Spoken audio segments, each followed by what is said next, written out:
Hello everyone. So plans have changed again. As I probably said in the last video, I'm not sure, I haven't even edited them yet, you'll find out why in a moment. But in the last video I changed my plans to going down the Macclesfield because of the breach, can't go down there. So I decided I'd turn around, I'd come to go down the Huddersfield. Turns out the Huddersfield is also not navigable at this time until at least the 25th of July. They've got some locks to work on, and then the other side of Stand Edge Tunnel are having really bad water issues. I was thinking maybe I should go up the Rochdale Canal, but they're having water issues too. So it looks like the old network's like falling apart here in the north, so my plan is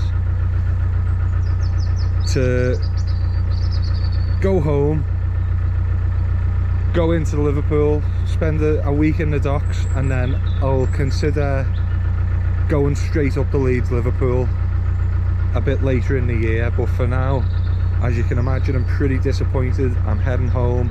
I've got to go back through Manchester.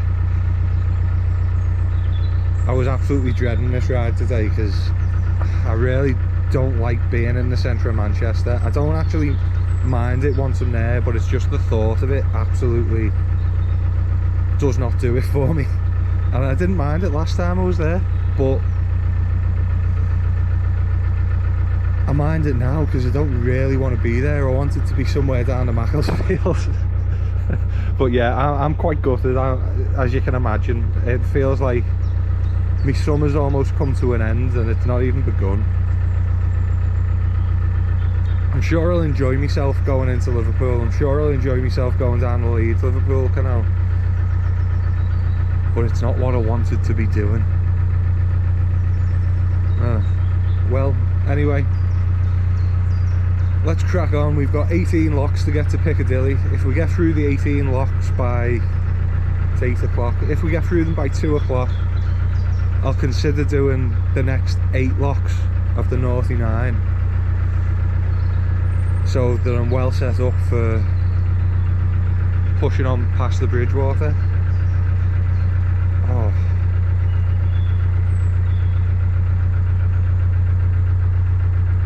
So yeah, I don't think I'll make it there by 2 o'clock in all honesty, because I've got to stop for water, and from what I remember, the locks going down were a lot harder to do last time.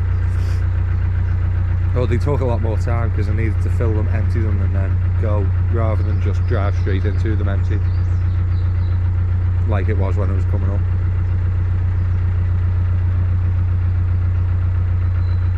So yeah, if we make it there in good time, I'll do it. If not, I'll be waiting in Piccadilly until I move again.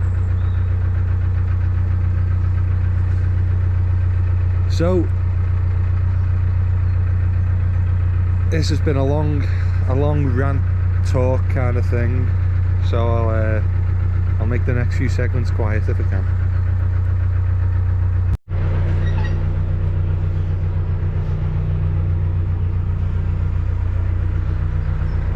Dalek.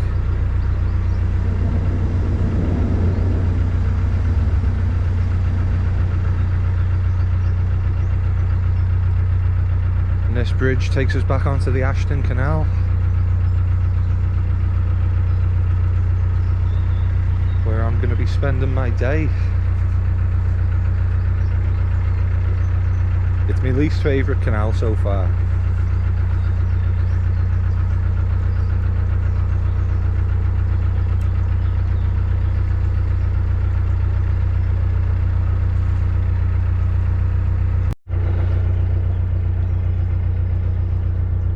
I like the idea of a little boat extension. If I ever want more room, there's an option.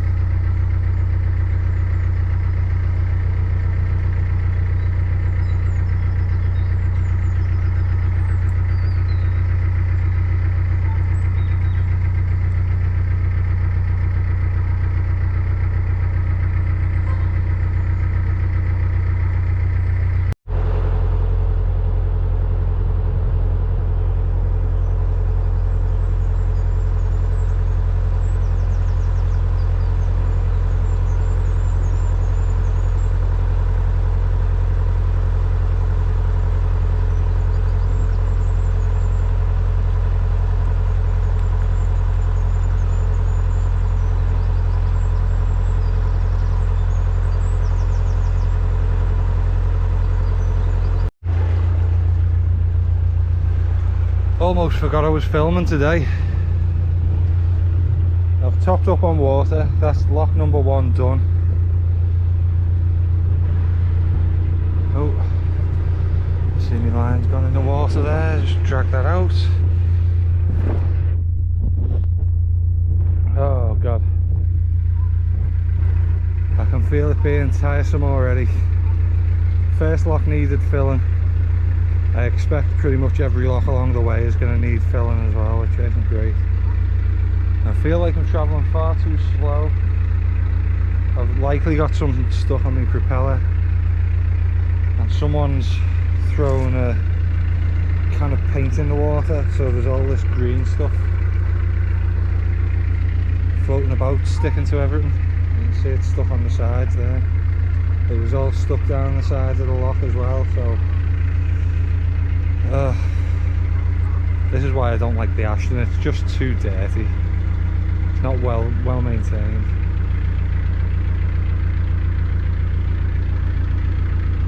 Or maybe it is well maintained. Maybe the people around here are just a bit scruffy. I've never seen so many bin bags floating as coming down that last stretch towards the water point in my life.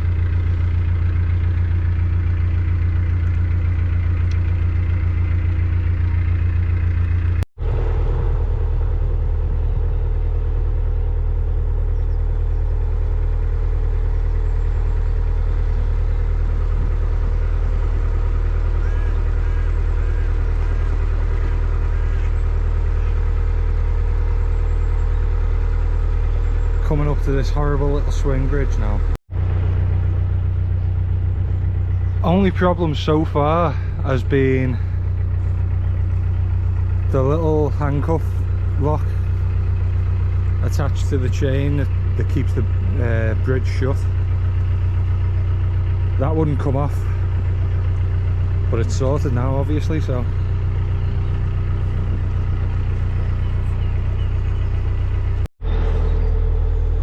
okay, so that was the swing bridge. It's just locks ahead of me now, 16. I was just talking to a lad then, and I was talking to a man at the lock before. Everyone seems to always ask, what's it like living on a boat? Well, the best explanation of it, it's like living in a house, but you can move your house and choose where your house is at any given moment. And you haven't got much space. Everything has to, you have to conserve your space. You have to watch out for your power consumption. Watch out for your water consumption.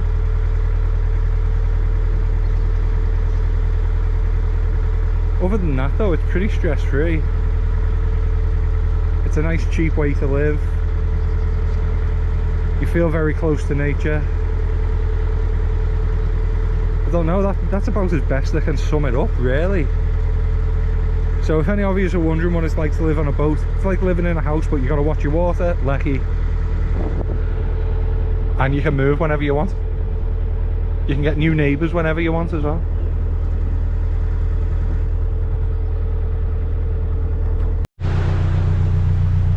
So when I came to this lock, the paddle on the right hand side on the back gate was open. No water was flowing through it,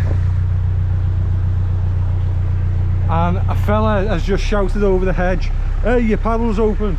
I went back and just said it's not working. He was like, "Close it anyway." What a prick. I fucking hate people sometimes, you know. The fuck is wrong with them? I might go back and open the paddle just out of spite now, because that, if I'd opened that paddle and nothing was going through, I would have wasted time on that. So if it's left open and nothing's going through, no one's going to waste time on it, because everyone knows that nothing's going through it. He even had the gall to say, when I said it doesn't work, nothing's going through it, everyone says that. Yeah, well maybe everyone's right and you're wrong, eh? If everyone's telling you the same thing. And I'm not going back to close these gates on this one either, because I know they swing open. They were open when I got there. When I tried to close them, they swung back open. I'm not even going to bother. Especially after that old man. Oh, that's done my head in, that is. Oh. So, anyway, about that old man.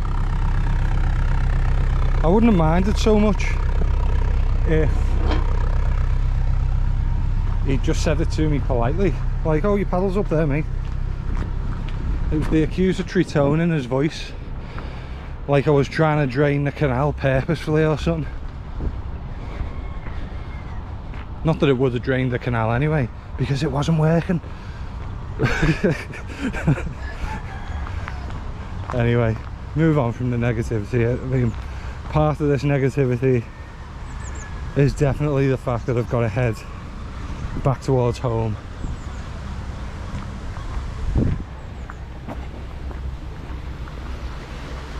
That doesn't feel very nice, you know, which is maybe why I spoke to him back the way I did, because usually I'd be quite polite, but proper rubbed me up the wrong way.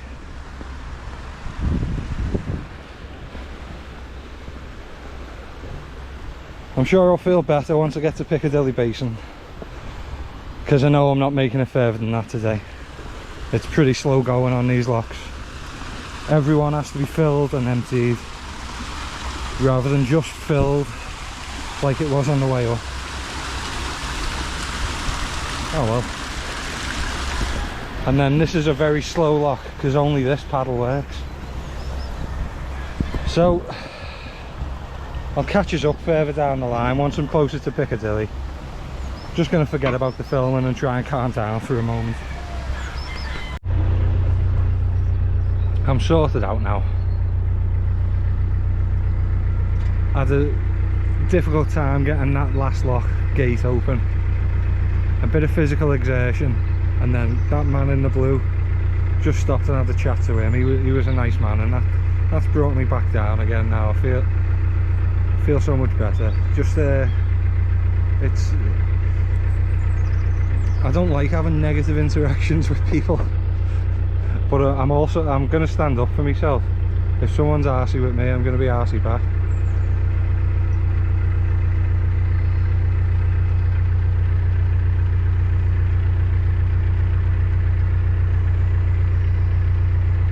One thing I'll say that's a massive positive about Manchester: everyone that I've stopped to speak to or has stopped and spoken to me has been free so far today within about 4 hours. It really makes a difference.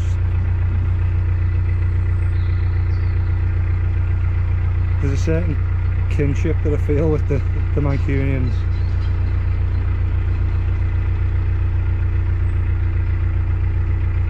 I do really enjoy talking to people as well. But in small quantities.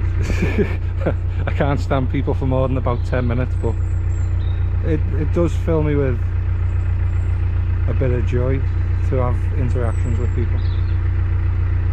And we're coming up to the lock with the strawberry duck, so hopefully me little cat friend from a couple of weeks ago is still knocking about.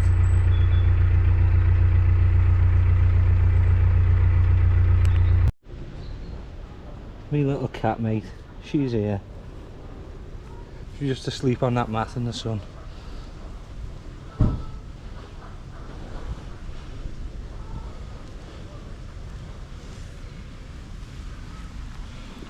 She's a lovely cat.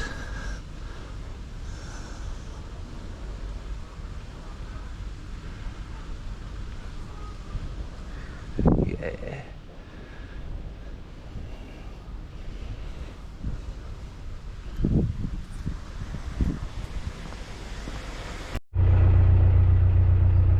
The last lock I was at, there was a man, and that man told me that there's no water in the canal in 2 locks time, between lock 9 and 10.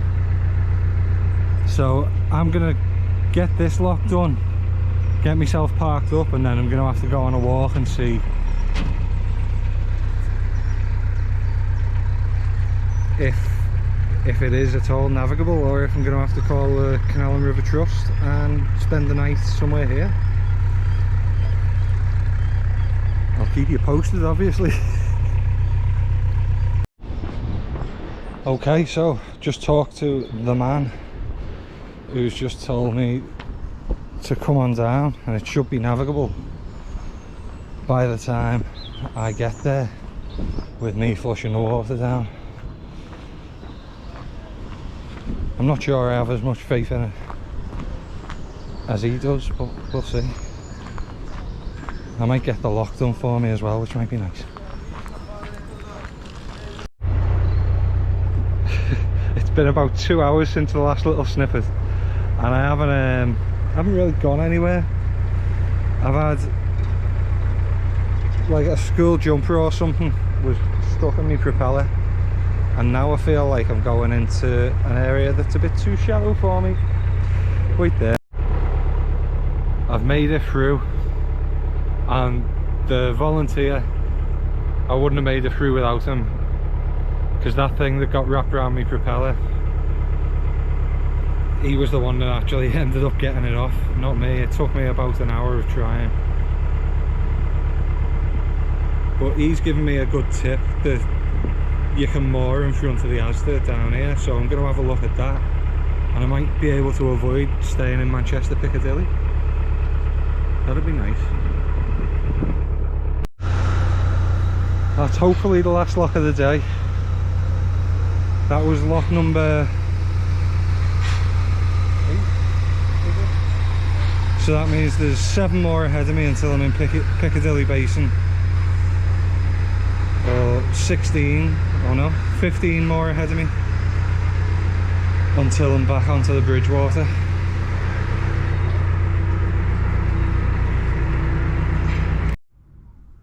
I'll show you the aftermath of getting that thing unstuck from the propeller just before I clean it all off. Right, so here's my fingers. That one's sliced, that one's like flayed, it's horrible. There's some splatter. It goes everywhere, it's literally horrific. Like these big, and then it's all under there and all dripped on the sides, and I don't know how that much blood's come out of, well I do actually, because they're quite deep cuts, but anyway. This is where I'm stopping for the next couple of nights, just by the National Cycling Bridge. It's an abundance of geese, pigeons, and that's the Asda right there, Manchester City's ground. It should be quite nice here for a couple of days. Want my fingers to heal a little before I move on. Well, thanks for joining me, and I'll see you in the next one.